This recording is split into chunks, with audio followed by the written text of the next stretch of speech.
हौसलों के बल पर हम अपनी प्रतिभा दिखा देंगे। भले ही कोई मंच ना दे हमें, हम अपना मंच खुद ही बना लेंगे। सो डियर स्टूडेंट, इसी मोटिवेशनल सेंटेंस के साथ आज की क्लास में शुरू करता हूँ। मैं हूँ अजीत सर और आपके अपने YouTube channel math academy by Ajit sir में मोस्ट वेलकम करता हूँ। तो डियर स्टूडेंट, हम लोग पढ़ रहे थे प्रॉपर्टीज ऑफ डिटर्मिनेंट और हम लोगों ने डिटर्मिनेंट के प्रॉपर्टी में 4 प्रॉपर्टी पढ़ा था। तो मैं थोड़ा वो 4 प्रॉपर्टी में आपको रिकैप कर दे रहा हूँ, रिमाइंड कर दे रहा हूँ, तब हम लोग उसके बाद वाले 3 प्रॉपर्टी को हम डिस्कस करेंगे। चलिए, प्रॉपर्टीज ऑफ डिटर्मिनेंट, सबसे पहले मैं आपको ये बता देना चाह रहा हूँ कि प्रॉपर्टीज ऑफ डिटर्मिनेंट क्या है। तो मैंने कहा था कि कोई डिटर्मिनेंट अगर यहाँ दिया हुआ है और उसके इधर वैल्यू दिया हुआ है, ये अगर वैल्यू आपको दिया हुआ है, ये प्रूव करना हो या फिर सम टाइम आपको डिटर्मिनेंट दिया हुआ है और वो वैल्यू निकालना हो या प्रूव करना हो या टू फाइंड वो वैल्यू प्रूव करना हो, दिखाना हो, डिटर्मिनेंट का वैल्यू दे करके वो प्रूव करना हो या डिटर्मिनेंट का वैल्यू निकालना हो, तो एक्सपेंड करके जो हम वैल्यू निकालते हैं या प्रूव करेंगे वो बहुत लेंदी हो जाता है कई बार। तो ऐसे में ही हमें प्रॉपर्टी हेल्प करता है और मैं ये सारी बात पिछले वाली वीडियो में बताया था कि प्रॉपर्टी के आविष्कार होने से, प्रॉपर्टी का यूज होने से, प्रॉपर्टी का डेवलप होने से हम किसी डिटर्मिनेंट का वैल्यू बहुत आसानी से निकाल लेते हैं। इससे हमारा समय बचता है और जो लॉन्ग प्रोसेस होता है वो प्रोसेस से भी हम आसानी प्रोसेस से निकाल लेते हैं और जल्दी निकाल लेते हैं। तो इसी को दिमाग में रख करके मैथमेटिशियन ने 7 प्रॉपर्टी, और मैंने ये भी बताया था कि अलग अलग राइटर अलग अलग प्रॉपर्टी, मतलब उसको कई प्रॉपर्टी में डिस्ट्रीब्यूट किया है, बट एनसीईआरटी मात्र 6 प्रॉपर्टी दिया है। कुछ राइटर ने तो 11, 10 प्रॉपर्टी बना दिया है, बट मैंने अपने बुकलेट में 7 प्रॉपर्टी लिया है और इसी 7 प्रॉपर्टी से लगभग बोर्ड से लेके जेईई मेंस और एडवांस तक सारा प्रॉब्लम क्लियर हो जाता है। और कुछ रिजल्ट को ही तो कुछ राइटर ने प्रॉपर्टी बना लिया है, तो मैं उस रिजल्ट को प्रॉपर्टी नहीं बनाया हूँ, रिजल्ट को मैं रिजल्ट में ही रखा हूँ। तो वो 4 प्रॉपर्टी जो पिछले बार हमने बताया था पिछले वीडियो में, वो क्या था, मैं झट से आपको रिमाइंड कर दे रहा हूँ। फर्स्ट ऑफ ऑल, पहला प्रॉपर्टी हमारा था डिटर्मिनेंट का वैल्यू नहीं बदलता है। लिसन केयरफुली, डिटर्मिनेंट का वैल्यू नहीं बदलता है। सॉरी, वेरी सॉरी,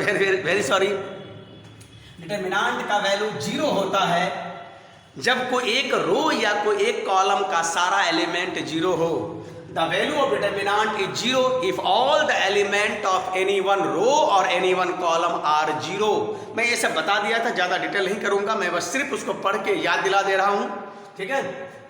तो पहला प्रॉपर्टी ऐसा था कि डिटर्मिनेंट का वैल्यू को 0 में लाने के लिए पहला प्रॉपर्टी था कि अगर कोई डिटर्मिनेंट का कोई एक रो या कोई एक कॉलम का सारा एलिमेंट 0 हो तो डिटर्मिनेंट का वैल्यू 0 होता है।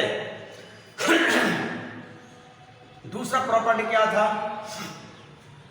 फिर वही बात, डिटर्मिनेंट का वैल्यू 0 होता है अगर कोई 2 रो या कोई 2 कॉलम, अगर कोई 2 रो या कोई 2 कॉलम समान या समानुपाती हो। The value of determinant is 0 if any 2 रोज और एनी 2 कॉलम आर इक्वल और प्रोपोर्शनल। इक्वल और प्रोपोर्शनल, क्या इक्वल और प्रोपोर्शनल, या तो कोई 2 रो या तो कोई 2 कॉलम। ऐसे में डिटर्मिनेंट का वैल्यू 0 होता है, ये हम लोगों ने देखा था। और मैंने इसमें कुछ प्रॉब्लम ही बताया था, मतलब छोटा छोटा एग्जाम्पल के पॉइंट ऑफ व्यू से, क्वेश्चन के पॉइंट ऑफ व्यू से नहीं, इसको क्लैरिफाई करने के लिए मैंने कुछ एग्जाम्पल भी दिया था। और अब चलते हैं प्रॉपर्टी थर्ड में। प्रॉपर्टी थर्ड क्या था, डिटर्मिनेंट का वैल्यू नहीं बदलता है, सॉरी, डिटर्मिनेंट का वैल्यू वही रहता है, डिटर्मिनेंट का वैल्यू वही रहता है अगर रो को कॉलम और कॉलम को रो बना दिया जाए, रो को कॉलम और कॉलम को रो बना दिया जाए। और ये मैट्रिक्स के ट्रांसपोज से थोड़ा मिलता जुलता था, मैंने ये सारा बात आपको पिछले वाले वीडियो में बताया था। The value of determinant does not change, will remain same if rows and columns are interchange. यदि रो और कॉलम आपस में अदला बदली हो जाए तो डिटर्मिनेंट का वैल्यू नहीं बदलता है। इसको मैंने एग्जाम्पल से भी समझाया था, ठीक है। और फिर प्रॉपर्टी 4 क्या था, डिटरमिनेंट का वैल्यू वही रहता है बट साइन चेंज हो जाता है। वैल्यू वही रहता है, साइन चेंज हो जाता है। क्या करने से, कोई दो रो को आपस में इंटरचेंज करने पर या कोई दो कॉलम को आपस में इंटरचेंज करने पर। यहाँ पर या तो कोई दो रो आपस में बदला बदली होगा या कोई दो कॉलम आपस में अदला बदली होगा। तो ऐसा करने से value of determinant does not change, और ये चौथा प्रॉपर्टी था हमारा। और अब चलते हैं हम लोग पांचवें प्रॉपर्टी की ओर। ये चारों प्रॉपर्टी हमने पिछले वाले वीडियो में बताया है यार, इसलिए बहुत ज़्यादा डिटेल में नहीं करना चाह रहा हूँ, बस थोड़ा बहुत हल्का फुल्का मैं याद दिला दिया हूँ। और ज़्यादा डिटेल जानना हो तो पिछले वाले वीडियो में जाके आप इसको देख लीजिए। चलिए, और अब हम लोग पांचवें प्रॉपर्टी की ओर चलते हैं। पांचवा प्रॉपर्टी जो इम्पोर्टेंट है, अब तक का जो ये चारों प्रॉपर्टी है बहुत ज़्यादा इंपॉर्टेंट नहीं है। अब ये पांचवा प्रॉपर्टी जो सबसे अब तक का इंपॉर्टेंट प्रॉपर्टी है मैं वो डिस्कस करने जा रहा हूँ। क्या है पांचवा प्रॉपर्टी? डिटरमिनेंट का वैल्यू के गुना हो जाता है, के टाइम्स हो जाता है अगर कोई एक रो या कोई एक कॉलम के सभी एलिमेंट को नॉन जीरो नंबर के से मल्टीप्लाई या गुना किया जाए। फिर सुन लीजिए, डिटरमिनेंट का वैल्यू के टाइम्स हो जाता है, के गुना हो जाता है अगर कोई एक रो या कोई एक कॉलम के सभी एलिमेंट को नॉन जीरो नंबर के से गुना किया जाए।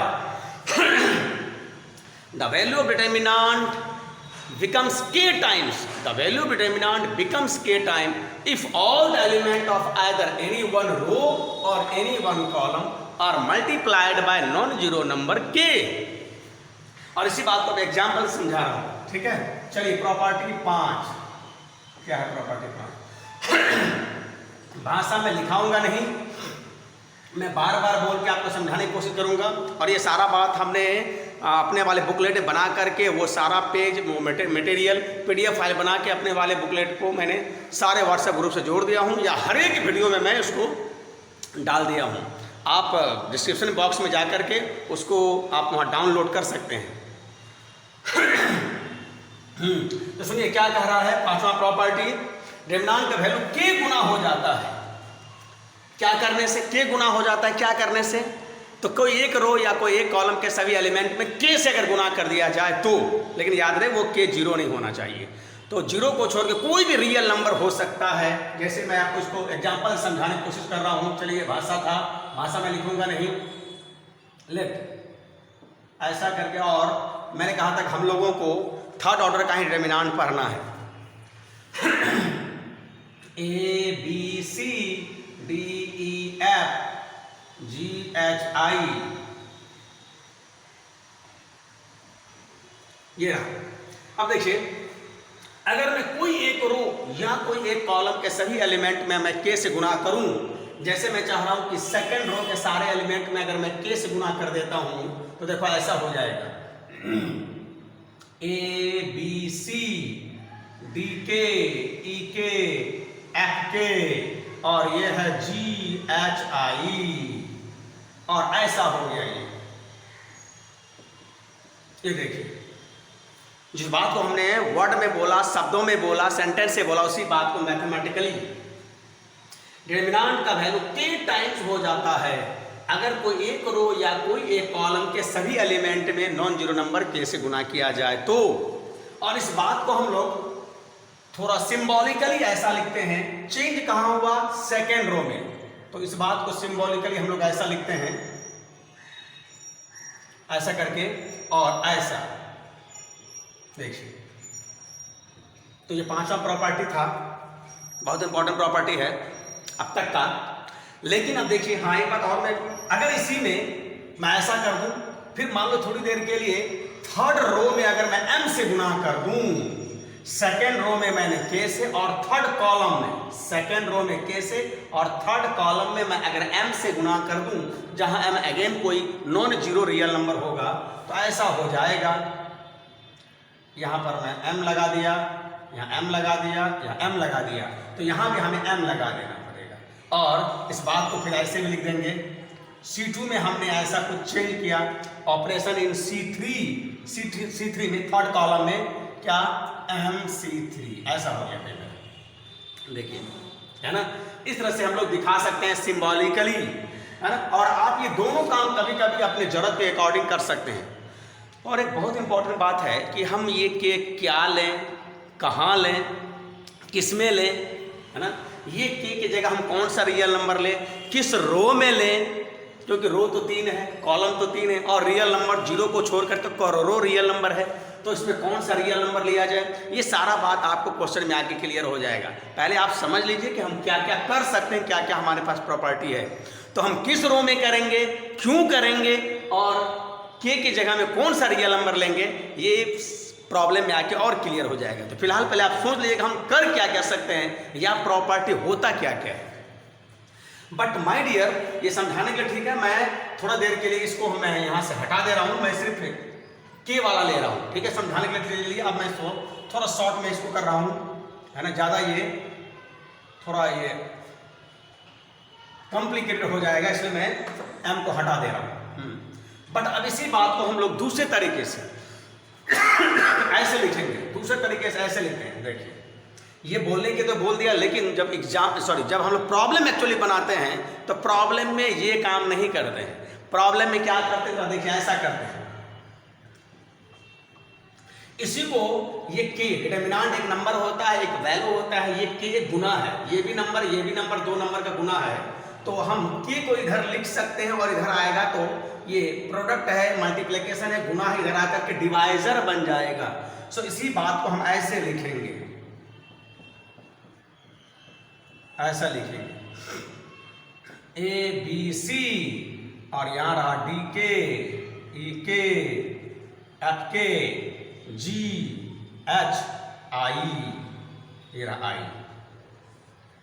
तो डियर स्टूडेंट, देखो हम लोग प्रॉपर्टी के नाम पर ये लिखते हैं, प्रॉपर्टी के नाम पर ये सोचते हैं, लेकिन जब प्रॉब्लम बनाएंगे तो ये वाला स्टेप को नहीं लिख करके ये वाला स्टेप को यूज करते हैं, और ये वाला स्टेप को हम जंप मार जाते हैं, या नहीं लिखते हैं, या कहीं इसी का दूसरा रो है तो हम लोग ये लिखते हैं। अब इसके अकॉर्डिंग आप क्या सोचोगे कि कोई एक रो में अगर कोई भी नॉन जीरो नंबर से, या कोई एक कॉलम में, कोई एक कॉलम के सारे एलिमेंट में कोई एक नॉन जीरो नंबर से अगर गुना करोगे तो डिटरमिनेंट साइन के बाहर उसका रेसिप्रोकल से गुना हो जाएगा।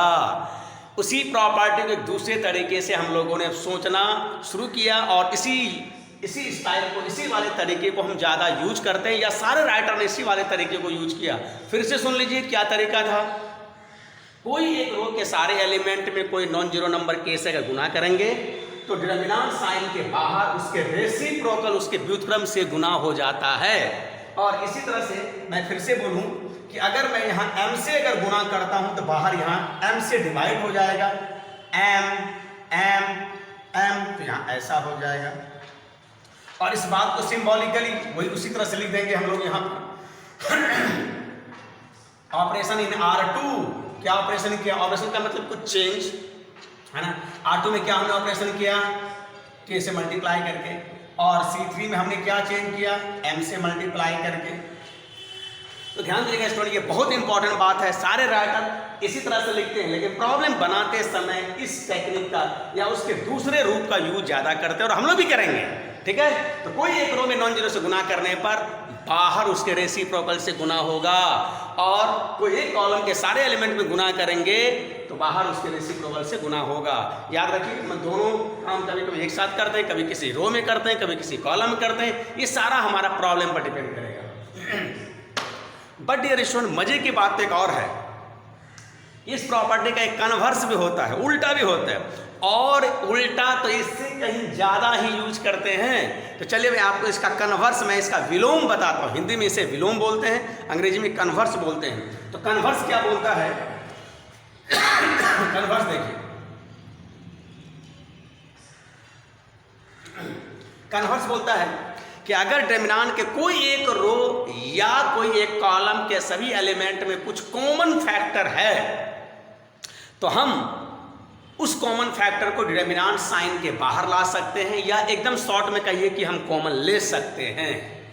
डिटरमिनेंट के किसी एक रो या किसी एक कॉलम के सभी एलिमेंट में अगर कुछ कॉमन फैक्टर है, then we can take out as a common fact, as a common, हम उसे कॉमन के रूप में बाहर ले सकते हैं। जैसे इसको समझिए आप, A B C D E F, A B C D E F G, यहाँ मैं के लगा दे रहा हूँ, G के, H के, और यहाँ रहा हमारा I के, देखिए जरा से। उसी प्रॉपर्टी 5 का ये उल्टा है। अब इस पहले रो के सारे एलिमेंट में कोई कॉमन फैक्टर नहीं है, और अगर कॉमन फैक्टर है तो 1 है, और 1 हम कॉमन लेते नहीं है। दूसरे रो के किसी एलिमेंट में कुछ कॉमन नहीं है। तीसरे रो के हर एक एलिमेंट में के एक कॉमन फैक्टर है, कॉमन गुणनखंड है।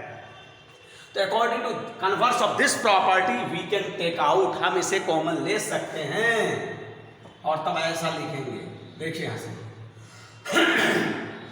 के कॉमन ले लिया, A B C D E F G H I, ये रहा हमारा पांचवा प्रॉपर्टी का उल्टा। पांचवा प्रॉपर्टी का इसे सीधा बोलिए या स्ट्रेट वे बोलिए, और ये कन्वर्स बोलिए, और ये वाला स्टेप को भले ही हम बोल करके लिख लेते हैं, लेकिन जब प्रॉब्लम बनाते हैं तो उसके इस रूप को हम ज़्यादा यूज करते हैं। और इसी का एक इम्पॉर्टेंट है कन्वर्स, और इसी देख करके बड़ा आश्चर्य लगता है, कन्वर्स ही ज़्यादा यूज होता है। तो क्या यूज होता है, कोई एक रो या कोई एक कॉलम के सभी एलिमेंट में अगर कुछ कॉमन फैक्टर है तो हम उसे कॉमन ले सकते हैं।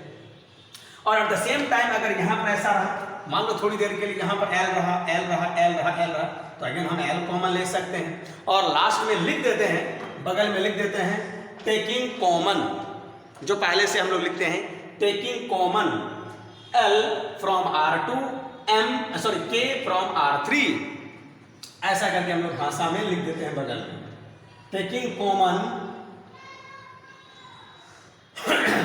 L from R2 and K from R3, ऐसा करके हम लोग भाषा में लिख देते हैं।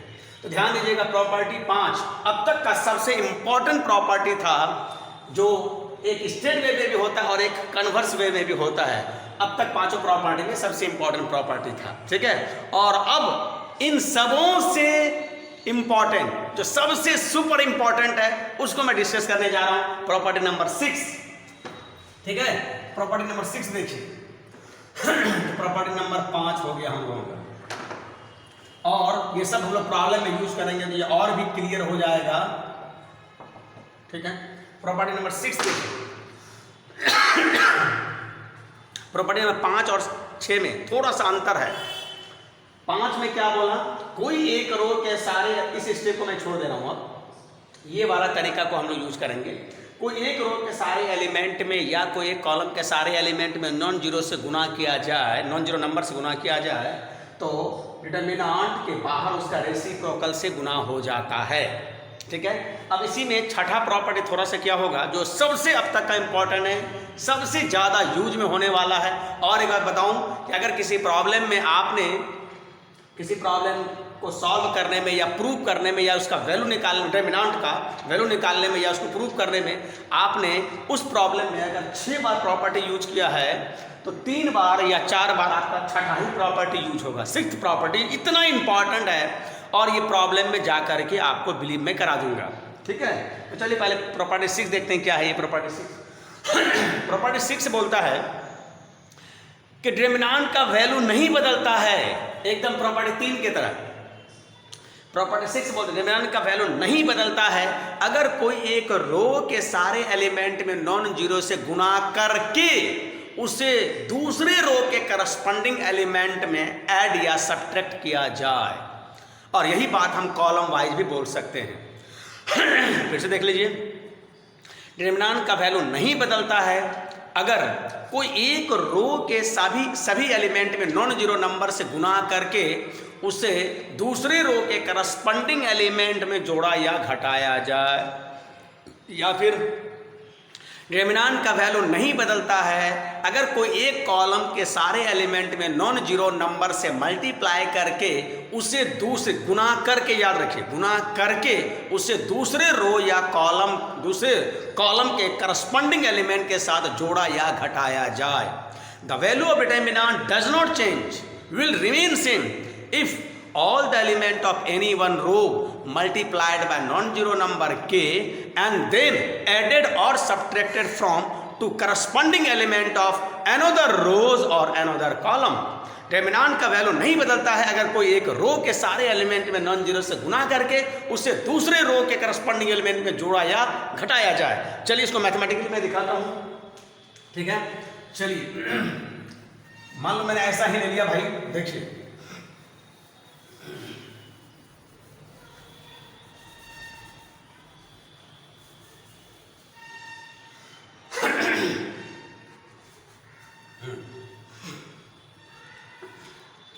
प्रॉपर्टी 6।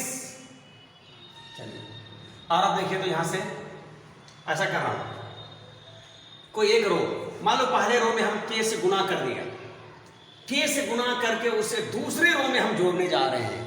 k से गुना करके देखिए ऐसा होने जा रहा है, इसमें k से गुना करके दूसरे रो के करस्पॉन्डिंग एलिमेंट में जोड़ा या घटाया जाए। कोई एक रो के सभी एलिमेंट में नॉन जीरो नंबर से मल्टीप्लाई करके उसे दूसरे रो के करस्पॉन्डिंग एलिमेंट में जोड़ा या घटाया जाए। और ऐसा ही बात हम कॉलम वाइज भी सोचते हैं या करते हैं। तो हम लोग R1 के सभी एलिमेंट में k से गुना करके उसे R2 के करस्पॉन्डिंग एलिमेंट में ऐड या सब्ट्रैक्ट करने जा रहे हैं, ऐड करने जा रहे हैं। देखिए ऐसा हो जाएगा D प्लस ए के, ई प्लस बी के और एफ प्लस सी के, और ये रहा हमारा जी एच आई। और ऐसा करके डिटरमिनेंट के वैल्यू में कोई फर्क नहीं पड़ता है। और इस बात को सिंबॉलिकली हम यहाँ ऐसे लिखते हैं, चेंज किस में हुआ भाई? R2 में। और किस तरह से चेंज किया हमने? सिंबॉलिकली ऐसा लिखेंगे के R1 के सारे एलिमेंट में नॉन जीरो नंबर k से मल्टीप्लाई किया, देन आफ्टर उसे ऐड किया R2 के करस्पॉन्डिंग एलिमेंट में। ठीक है, ये रहा हमारा प्रॉपर्टी 6 और जबरदस्त यूज होता है। अब देखिए मैं इसको और एग्जांपल दे रहा हूँ इसे, ठीक है। एक तो ये रहा, अब इसके बदले मैं यहाँ से फिर से ले रहा हूँ, एक ऐसा तरीका से कर रहा हूँ। अब मैं थोड़ा कॉलम वाइज ले रहा हूँ। मैं सेकेंड कॉलम में L से गुना करके उसे यहाँ मैं जोड़ दे रहा हूँ और इसमें P से गुना करके मैं यहाँ से घटा दे रहा हूँ। या ऐसा कहिए, इसमें L से गुना करके इसमें P से गुना करके इसको यहाँ जोड़ रहे हैं और इसको यहाँ घटा दे रहे हैं। आप ऐसा भी कर सकते हो या फिर ऐसा कर सकते हो। देखो मैं ऐसा कर रहा हूँ, इसमें K से L से और इसमें P से L से गुना करके यहाँ जोड़ेंगे तो यहाँ पर आकर के वो L और P प्रकट होगा।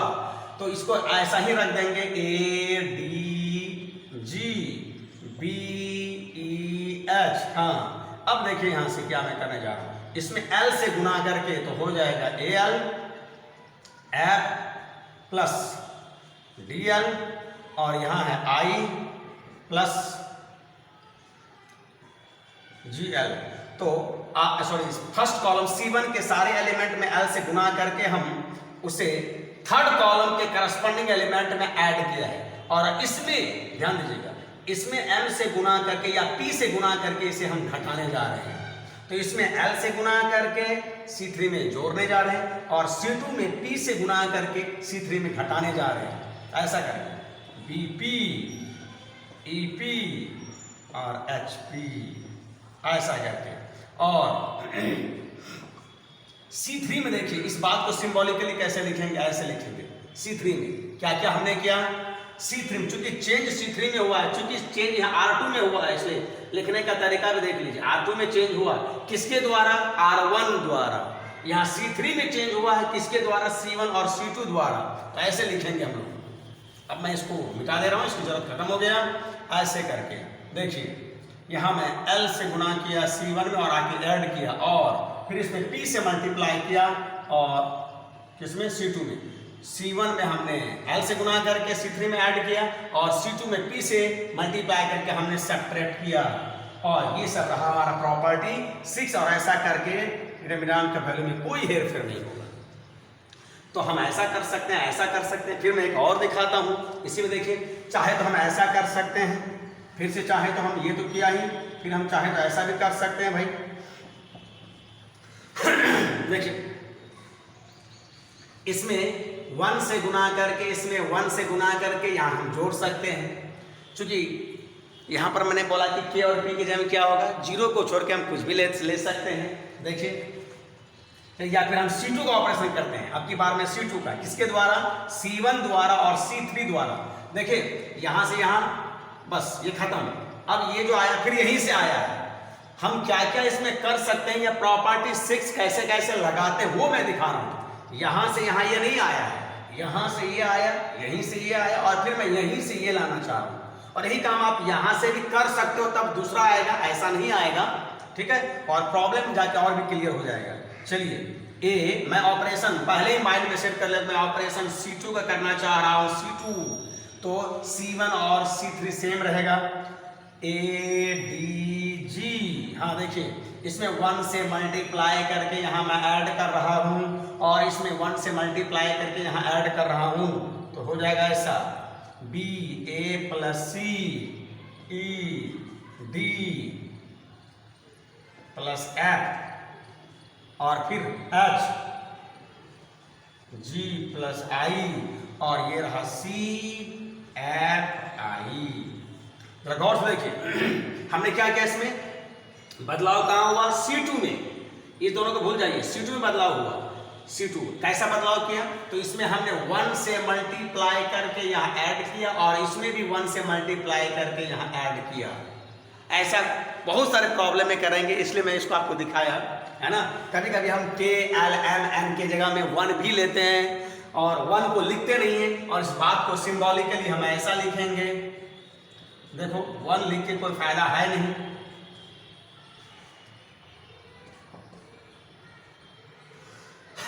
और 1 हम लोग यहाँ एक्चुअली देते नहीं है, तो इसको ऐसे समझिए आप, बस ऐसा सोचिए। C2 का चेंज हुआ, C2 का ऑपरेशन हुआ C1 और C3 ऐड करके। ये हमारा प्रॉपर्टी 6 देख लीजिए। आपको यहाँ पर एक चीज बड़ा लग रहा होगा, डिटर्मिनेंट का अंदर में बहुत हलचल हो रहा है। डिटर्मिनेंट बदल करके कुछ बड़ा बड़ा फॉर्म में आ रहा है, लेकिन उसका वैल्यू, इसका वैल्यू वही होगा जो इसका वैल्यू होगा, इसका वैल्यू वही होगा जो इसका वैल्यू होगा, ये सब का वैल्यू सेम रहेगा। फिर से मैं याद दिलाना चाह रहा हूँ कि मैं यहाँ से यहाँ आया हूँ, यहाँ से यहाँ आया हूँ, यहाँ से यहाँ नहीं आया, यहाँ तक आने के लिए मैंने यहीं से लिया है।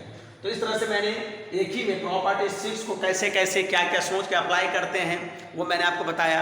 और फिर वही बात, हम किस रो में करेंगे, किस कॉलम में करेंगे, किस नंबर से करेंगे, जोड़ेंगे कि घटाएंगे, ये सारी बात आपको क्वेश्चन में आके ही क्लियर होगा। तो फिलहाल आपको ये जान लेना है कि प्रॉपर्टी 6 में हम करते क्या हैं। तो इसका स्टेटमेंट फिर से सुन लीजिए। डिटर्मिनेंट का वैल्यू नहीं बदलता है। अगर कोई एक रो के सारे एलिमेंट में नॉन जीरो से मल्टीप्लाई करके उसे दूसरे रो के करस्पॉन्डिंग एलिमेंट में जोड़ा या घटाया जाए, the value of determinant does not change if all the element of any one rows are multiplied by non-zero number k and then added to and subtracted from corresponding element of another rows. Similarly हम column के साथ ये operation कर सकते हैं। तो मैंने यहाँ रो वाइज भी दिखाया, कॉलम वाइज भी दिखाया। हाँ, एक साथ रो और कॉलम नहीं होगा, या तो रो वाइज होगा या तो कॉलम वाइज होगा, देख लीजिए। ठीक है, हाँ, और भी हम एक दो दिखाते हैं आपको। चलिए इसी में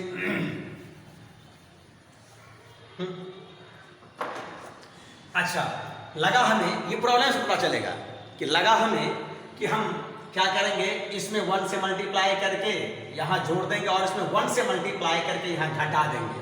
1 से मल्टीप्लाई करके R3 में जोड़ेंगे और 1 से मल्टीप्लाई करके यहाँ घटा देंगे। तो हम यहाँ पर ऑपरेशन कर रहे हैं, इसलिए ये दोनों सेम रहेगा। A B C D E F। हाँ, अब देखिए यहाँ पर थोड़ा सा जगह चाहिए, हमें थोड़ा जगह चाहिए। हाँ, यहाँ पर G + A - D, इसमें 1 से मल्टीप्लाई करके यहाँ जोड़ रहे हैं और इसमें 1 से मल्टीप्लाई करके यहाँ घटा रहे हैं। तो हो जाएगा यहाँ पर H + B - E, और थोड़ा यहाँ जगह चाहिए C और F मैं यहाँ लिख दे रहा हूँ, और फिर यहाँ हो जाएगा I + C - F, ऐसा करके। और इस बात को सिंबॉलिकली आप कैसे लिखोगे भाई, तो चेंज किस में दिखा आपको, ये चेंज को हम अंग्रेजी में यहाँ ऑपरेशन बोलते हैं। तो किस, अच्छा ऑपरेशन का मतलब क्या होता है यार, थोड़ा बदलना ना, आँख का ऑपरेशन हो, दांत का ऑपरेशन हो या किसी और पार्ट का ऑपरेशन हो तो वो बदलता है कि नहीं बदलता है, बस वही ऑपरेशन किसका हुआ यहाँ R3 का। और इस बात को सिंबॉलिकली हम ऐसे लिखेंगे R3 1 इंटू R1 और 1 इंटू R2 ऐसा करके, बट 1 तो लिखते नहीं है इसलिए इसको ऐसे रख दीजिए। तो हमने R3 का ऑपरेशन किया R1 को ऐड करके और R2 को सब्ट्रैक्ट करके। तो अब है कि 1 की लेंगे कि हाफ लेंगे या 1/2 लेंगे या 3 लेंगे -5/2 लेंगे, ये सारा बात प्रॉब्लम से ही आके क्लियर होगा। तो प्रॉपर्टी 6 में हम क्या करते हैं ये देख लीजिए, ठीक है। और कंफ्यूज नहीं कीजिएगा प्रॉपर्टी 5 और प्रॉपर्टी 6 में, प्रॉपर्टी 5 और प्रॉपर्टी 6 में देखिए मैं आपको यहाँ पर फिर से प्रॉपर्टी 5 और 6 में आपको मैं थोड़ा डिफरेंसेस बता रहा हूँ। प्रॉपर्टी 5 और 6 में क्या डिफरेंसेस है, मोस्टली स्टूडेंट इसको कंफ्यूज करते हैं।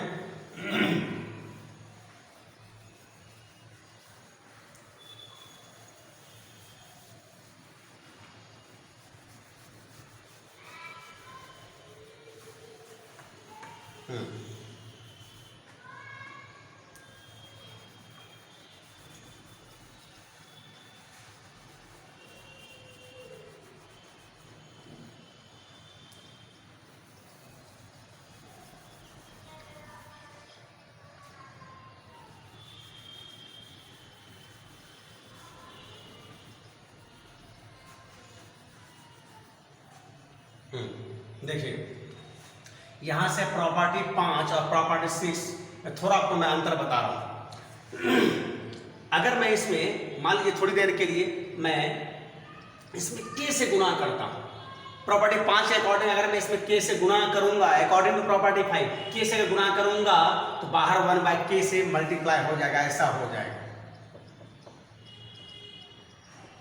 AK DK GK BEH CFI, ये रहा प्रॉपर्टी 5 के अकॉर्डिंग। और इस बात को सिंबॉलिकली कैसे लिखेंगे हम लोग, तो चेंज किस में हुआ C1 में, C1 को इस तरह से लिखेंगे, बगल में लिखते हैं बट यहाँ बगल में 6 और प्रॉपर्टी बताऊंगा इसलिए मैं थोड़ा नीचे लिख दे रहा हूँ K इंटू C1। देख लीजिएगा सर, ठीक है। किसी सेंटेंस में सोचिए किसी एक रो या किसी एक कॉलम के सारे एलिमेंट में नॉन जीरो नंबर k से अगर मल्टीप्लाई किया जाए तो बाहर उसके रेसिप्रोकल से मल्टीप्लाई होता है, मल्टीप्लाई किया जाए तो बाहर उसके रेसिप्रोकल से मल्टीप्लाई होता है। और प्रॉपर्टी 6 के अकॉर्डिंग क्या होगा, इसमें मैंने k से गुणा करके, ध्यान दीजिए गुणा किया जाए तो बाहर रेसिप्रोकल से गुणा होगा, और अब 6 में गुणा करके उसे दूसरे कॉलम के करस्पॉन्डिंग एलिमेंट में जोड़ा या घटाया जाए। तो थोड़ी देर के लिए मैं इसमें k से गुणा करके मैं इसे यहां जोड़ रहा हूं, A D G B plus AK E plus DK और H प्लस GK, और ये रहा हमारा CFI। ऐसा करने से डिटरमिनेंट का वैल्यू नहीं बदलता है। देखिए ये रहा प्रॉपर्टी 6, और इस बात को सिंबॉलिकली कैसे लिखेंगे, तो चेंज कहां हुआ C2 में, किसके द्वारा, C1 द्वारा। तो फिर से सुनिए जरा सा प्रॉपर्टी, क्योंकि ये बहुत सारे स्टूडेंट प्रॉपर्टी 5 और 6 में कंफ्यूज करते हैं। प्रॉपर्टी 5 में क्या बोला, कोई एक, मैं यहाँ कॉलम वाइज लिया तो कॉलम वाइज ही बोल रहा हूँ, रो वाइज भी आप समझ लीजिएगा। कोई एक कॉलम के सारे एलिमेंट में नॉन जीरो नंबर k से अगर मल्टीप्लाई किया जाए तो बाहर उसके रेसिप्रोकल से मल्टीप्लाई होता है। और फिर कोई एक रो या कोई एक कॉलम के सारे एलिमेंट में नॉन जीरो नंबर से मल्टीप्लाई करके, मल्टीप्लाई किया जाए, मल्टीप्लाई करके उसे दूसरे रो या दूसरे कॉलम के करस्पॉन्डिंग एलिमेंट के साथ, करस्पॉन्डिंग का मतलब इसका संगत ये इसका संगत ये, तो दूसरे कॉलम के करस्पॉन्डिंग एलिमेंट के साथ जोड़ा या घटाया जाए तो डिटरमिनेंट का वैल्यू नहीं बदलता है।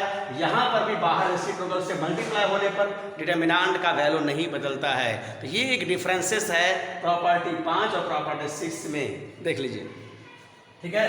हाँ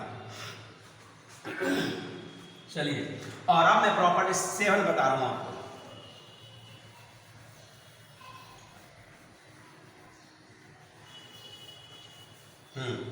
प्रॉपर्टी 7 जो थोड़ा कम यूज होता है। अब अब तक का ये सबसे इंपॉर्टेंट प्रॉपर्टी था, प्रॉपर्टी 6 और प्रॉपर्टी 5। और अगर मेरे अकॉर्डिंग अगर इसमें मैं 3 स्टार दूं, इसमें 3 स्टार दूं तो यहाँ 5 स्टार देना पड़ेगा हमें, ये 5 स्टार देना पड़ेगा, इतना इंपॉर्टेंट है प्रॉपर्टी 6।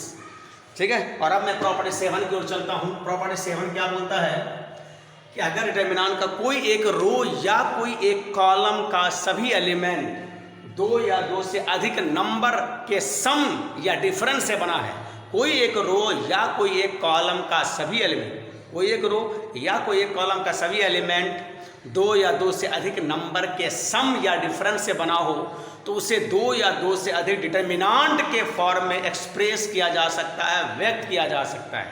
फिर सुन लीजिए, अगर डिटरमिनेंट का कोई एक रो या कोई एक कॉलम का सभी एलिमेंट, कोई एक कॉलम या कोई एक रो का सभी एलिमेंट 2 या 2 से अधिक नंबर के सम से बना हो, जैसे ये देखिए ना, अगर थोड़ी देर के लिए मैं यहाँ पर बोलूँ L M N ऐसा करके, तो इस डिटरमिनेंट का तीसरा कॉलम 2 नंबर के सम से बना है। इस डिटरमिनेंट का तीसरा कॉलम का सभी एलिमेंट 2 नंबर के सम से बना है, तो इस डिटरमिनेंट को 2 डिटरमिनेंट, एक को 2 डिटरमिनेंट के सम में व्यक्त किया जा सकता है, लिखा जा सकता है, एक्सप्रेस किया जा सकता है। जैसे ये देखिए, हाँ, जो सिंगल सिंगल है वो रहेगा ADG BEH। हाँ, अब इसमें से आप या तो ये वाला ले लीजिए या तो ये वाला, मान लीजिए मैं ऐसा ले लिया CFI, और ऐसे फिर अब इसे दूसरे डिटरमिनेंट में, सिंगल सिंगल को दोनों में लेंगे, ये सिंगल है यहाँ भी लेंगे, दूसरे डिटरमिनेंट में भी सिंगल को लेंगे ADG BEH, और इधर रहा हमारा LMN। आप इसको चाहे तो यहाँ लिख सकते थे और ये पहले वाले को यहाँ लिख सकते थे। तो देखिए, एक डिटरमिनेंट हमारा 2 डिटरमिनेंट के सम में बदल गया। ठीक है, ध्यान दीजिएगा साहब, मैंने क्या बोला फिर से सुनिए। अगर कोई डिटरमिनेंट का कोई एक रो या एक कॉलम का सभी एलिमेंट 2 या 2 से अधिक नंबर के सम या डिफरेंस से बना हो, तो इस डिटरमिनेंट को 2 या 2 से अधिक डिटरमिनेंट के सम में व्यक्त किया जा सकता है। फिर इसी बात को मैं एक और एग्जांपल से आपको समझा रहा हूं भाई। देखिए, अगर ऐसा है कहीं पर A B C D E F G, यहाँ पर ऐसा करके मान लीजिए थोड़ी देर के लिए L और ये H L M, और यहाँ पर ऐसा मान लीजिए थोड़ी देर के लिए I, ये N रहा। अब इसको देख कैसे लिख सकते हैं आप, देखिए, तो यहाँ पर इस डिटरमिनेंट का तीसरा कॉलम, इस डिटरमिनेंट का तीसरा कॉलम का सभी एलिमेंट 2 नंबर के सम, अब इसको ऐसे सम में ऐसे सोचिए, ऐसे सोचिए ना, इसको ऐसे सोचिए H प्लस, ऐसे सोचिए आप। तो हम इस डिटरमिनेंट को 2 डिटरमिनेंट के सम में हम व्यक्त कर सकते हैं। तो ऐसा होगा A B C D E F G H I plus, अब देखिए यहाँ पर सिंगल सिंगल दोनों में आ जाएगा A B C D E F, और अब यहाँ से हम लोग इसको ऐसे लिख सकते हैं -L -M, और ये रहा हमारा N, ये हमारा N है, H नहीं है, N है, ये रहा हमारा N। ऐसा करें तो हम इस डिटरमिनेंट को 2 डिटरमिनेंट के सम में एक्सप्रेस कर दिया, उसी तरह इस डिटरमिनेंट को हमने 2 डिटरमिनेंट में एक्सप्रेस कर दिया, और आप भी कर सकते हो भाई। ठीक है, तो ध्यान दीजिएगा, प्रॉपर्टी 6 जो थोड़ा कम यूज होता है, कम इम्पॉर्टेंट है, फिर भी आपको जानना है, ये प्रॉपर्टी 7 था, सॉरी 6 नहीं था, ये प्रॉपर्टी 7 था भाई। तो प्रॉपर्टी 7 में क्या हुआ, if all the element of any one row or any one column are sum of 2 or more number, then that determinant can be expressed as the sum of 2 or more determinant। अगर कोई एक रो या कोई एक column का सभी element 2 या 2 से अधिक नंबर का सम हो या डिफरेंस हो, उसे सम ही बोलते हैं, तो उस डिटरमिनेंट को हम 2 या 2 से अधिक डिटरमिनेंट के सम में हम एक्सप्रेस कर सकते हैं। ठीक है, तो ये रहा हमारा प्रॉपर्टी 7। और अब आइए मैं आपको इस प्रॉपर्टी को कैसे यूज करता हूं या कैसे आपको यूज करना और कैसे इस प्रॉपर्टी का प्रॉब्लम में यूज करना है भाई। प्रॉपर्टी 7, ये रहा प्रॉपर्टी 7। ये सातों प्रॉपर्टी से आप कैसे प्रॉब्लम बनाएंगे तो सुनिए। पहले प्रॉपर्टी में बता दिया, और प्रॉपर्टी बता लेने से ही ज़्यादा क्लियर नहीं होगा। जब तक आप इसे प्रयोग में लाएंगे नहीं, खुद से बनाएंगे नहीं, उसको पहले समझेंगे नहीं, तो आपको ये प्रॉपर्टी ऐसे ही रह जाएगा। बस जानने से नहीं, उसको प्रयोग करने से ज़्यादा क्लियर होगा। अब देखिए, मैं एक बात बताना चाह रहा हूँ, ये सातों प्रॉपर्टी किस लिए आया। तो मैंने कहा था कि डिटरमिनेंट आपको यहाँ पर कुछ दिया रहेगा, तो उसको प्रूव करने के लिए आप अगर चाहोगे कि मैं एक्सपेंड करके इसे प्रूव करूँ, तो कई बार तो ये इतना लंबा होता है, कई बार इतना लंबा होता है कि आप प्रूव कर भी नहीं पाओगे, और कई बार तो बहुत लंबे प्रोसेस से प्रूफ होता है, बहुत लेंदी और टाइम कंज्यूमिंग होता है। और जहाँ लेंदी होगा, टाइम कंज्यूमिंग, टाइम टेकिंग होगा, वहाँ गलत होने का मैक्सिमम चांसेस होगा। और ये सारी प्रॉब्लम को सॉल्व कर रहा है हमारा प्रॉपर्टीज।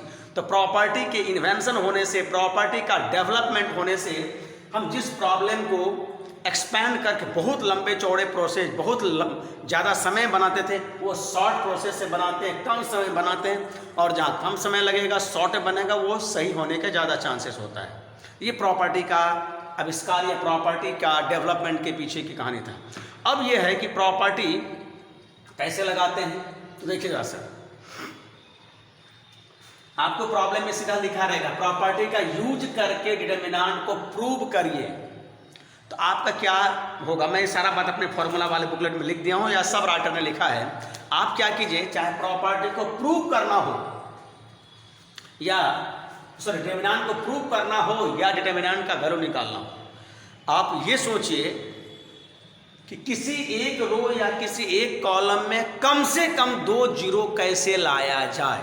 ध्यान दीजिएगा, प्रॉपर्टी का यूज करके हमारा मकसद क्या होगा, प्रॉब्लम को बनाने या प्रॉब्लम में जो कुछ बात होगा उसको सॉल्व करने के लिए हम लोग क्या करेंगे, प्रॉपर्टी का ही यूज करके डिटरमिनेंट के किसी एक रो या किसी एक कॉलम में कम से कम 2 जीरो लाएंगे। जहां तहां 2 जीरो नहीं, किसी एक रो या किसी एक कॉलम में कम से कम 2 जीरो लाएंगे, और कम से कम 2 जीरो लाकर अब उसको हम एक्सपैंड करेंगे। और अगर शुरू में एक्सपैंड करोगे बहुत लेंदी होगा और वो फिर बनेगा भी नहीं, कई बार तो बनता ही नहीं है। तो हम एक्सपैंड करेंगे लेकिन 2 जीरो लाने के बाद, और ये 2 जीरो किसी एक रो या किसी एक कॉलम में लगातार तो नहीं, जैसे यहाँ यहाँ हो सकता है, यहाँ यहाँ हो सकता है, यहाँ यहाँ हो सकता है, तो कोई एक रो में या कोई एक कॉलम में कम से कम 2 जीरो।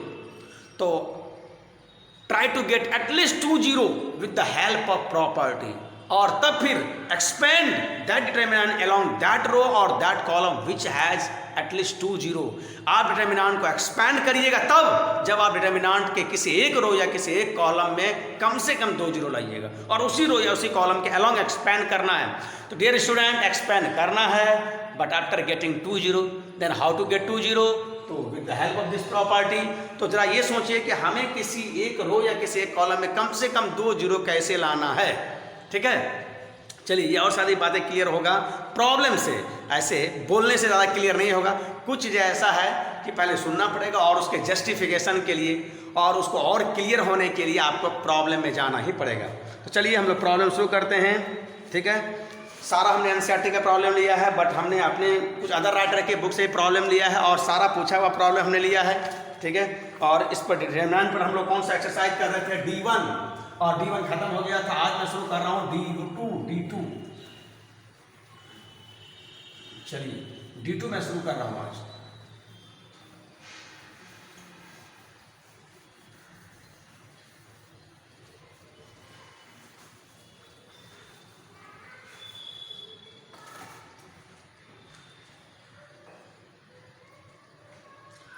पता नहीं क्या हो जाता है, लिखता नहीं है यहाँ पर, क्या परेशानी है इससे। अच्छा खासा प्रेशर लगाना पड़ता है तभी जाके मिलता है। चलिए आज से मैं शुरू कर रहा हूँ दूसरा एक्सरसाइज डिटरमिनेंट का, जिसे हमने अपने बुकलेट में D2 नाम दिया है। D2।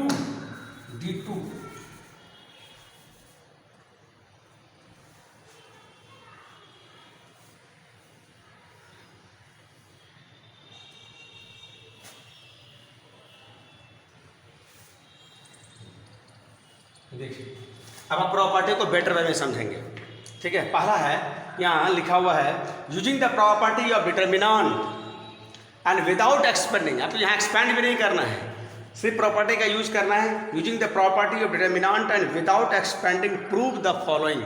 हिंदी में भी मैं लिख दिया हूँ, सारणी के गुण धर्म का प्रयोग करके बिना प्रसार किए, बिना एक्सपेंड किए निम्नलिखित को सिद्ध कीजिए। पहला प्रॉब्लम ऐसा है D1 सॉरी D2 देखिए पहला प्रॉब्लम क्या है भाई।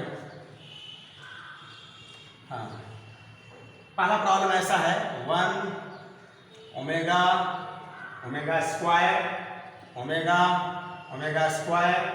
1 ओमेगा स्क्वायर 1 ओमेगा, ये जीरो लाना है।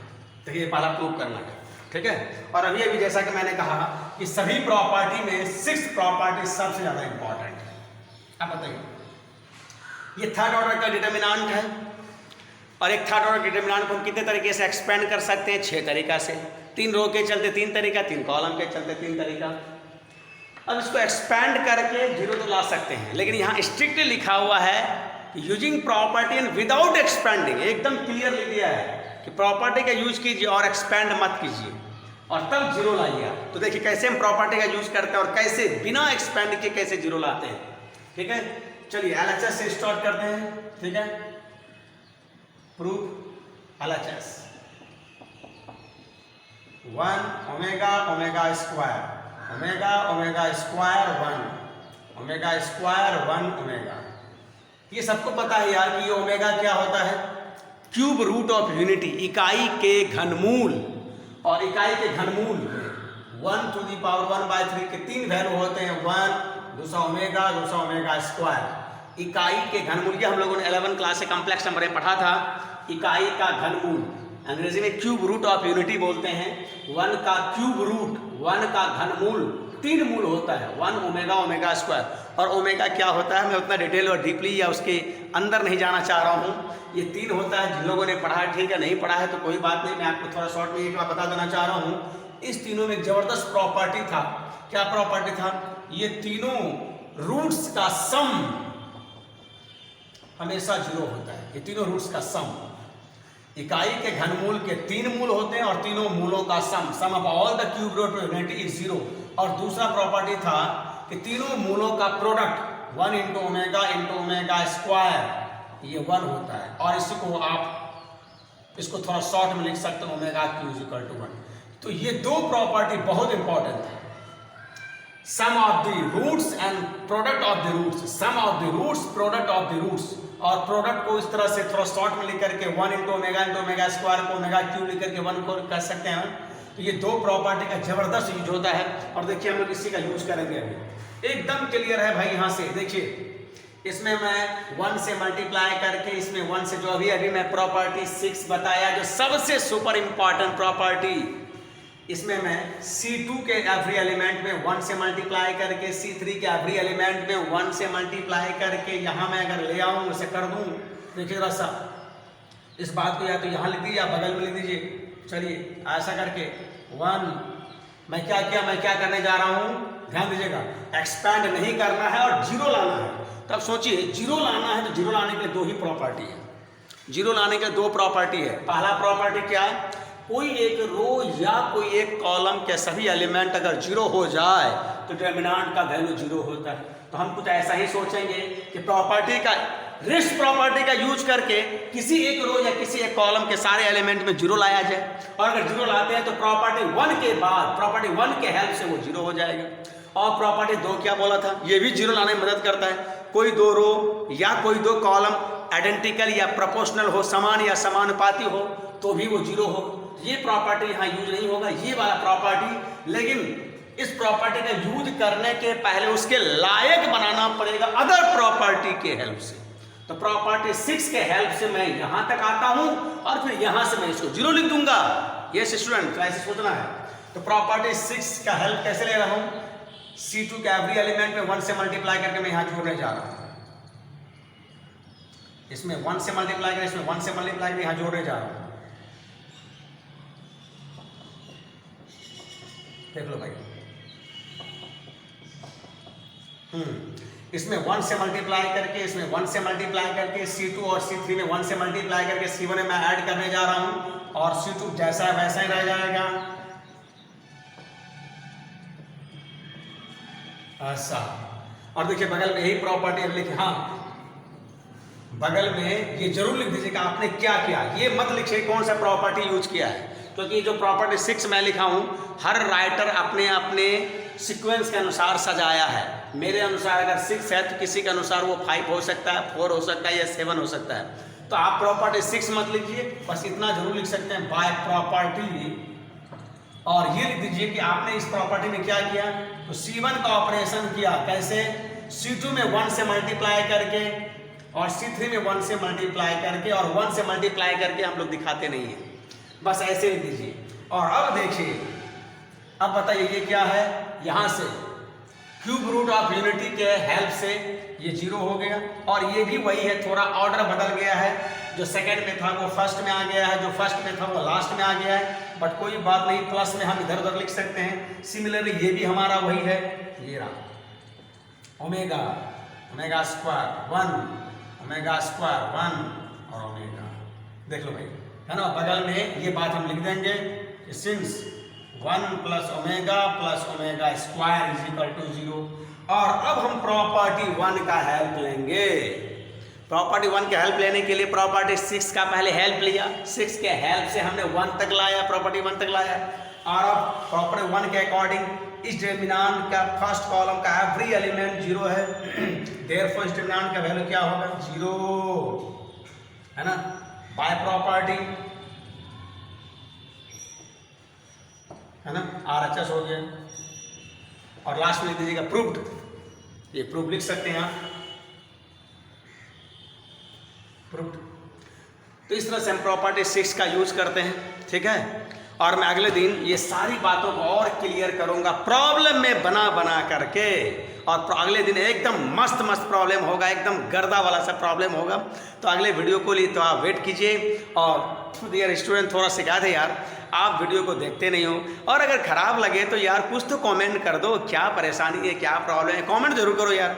अच्छा हूँ तो करो, नहीं अच्छा हूँ तो क्या खराबी है वो तो कर दो, क्योंकि अपनी खराबी मुझे नहीं दिख रहा है। आप हमें अपना खराबी बताइए ना, कमेंट बॉक्स में लिखिए क्या परेशानी है, मेरी आवाज़ में, मेरी समझाने के स्टाइल में, या मेरे मुखरे में, ठीक है, या फिर मेरे नॉलेज में, आपको जो भी ड्रॉबैक मिले, या हमारे स्टैंडर्ड ऑफ प्रॉब्लम में जो भी ड्रॉबैक मिले, आप वो ड्रॉबैक हमें लिख दीजिए कमेंट बॉक्स में, ताकि मैं अपने ड्रॉबैक को, मैं अपनी कमियों को दूर करने का ट्राई करूँगा, ठीक है। हाँ डियर स्टूडेंट, ये वीडियो बनाने में थोड़ा लेट हुआ, और लेट इसलिए हुआ कि यार तुम देखते नहीं हो। मुझे ज़्यादा व्यूवर की ज़रूरत नहीं है, बस कम से कम 200-250 व्यूवर मिल जाए, बस मुझे इतने में ही संतुष्टि है। मुझे पब्लिसिटी नहीं करना, जो भी हमारे स्टूडेंट हैं उनको लगे कि भाई हाँ आप कुछ सीख रहे हो, और मेरा ये थोड़ा सा मेहनत सार्थक में जा रहा है। तो डियर स्टूडेंट, कुछ अगर परेशानी है तो व्हाट्सएप नंबर तो पता है, मेरा व्हाट्सएप नंबर क्या है, 7549831008। मैं इसको लिख दूंगा बाहर,